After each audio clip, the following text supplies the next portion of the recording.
Ever wondered what happens when those Progressive Leasing payments slip through your fingers?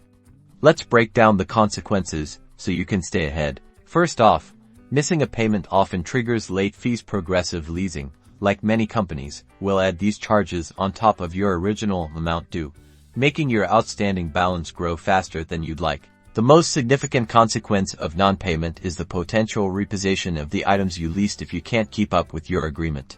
Progressive Leasing has the right to reclaim the merchandise. This means you lose the use of the item and, importantly, you might still owe money on it.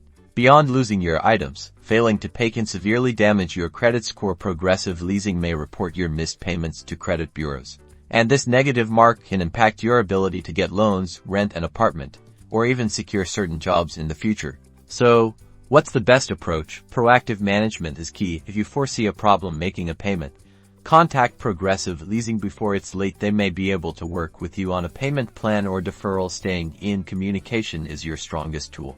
Ultimately, understanding the terms of your agreement and prioritizing those Progressive Leasing payments is crucial to avoid these detrimental outcomes. Stay informed, stay in control, and keep your finances on track.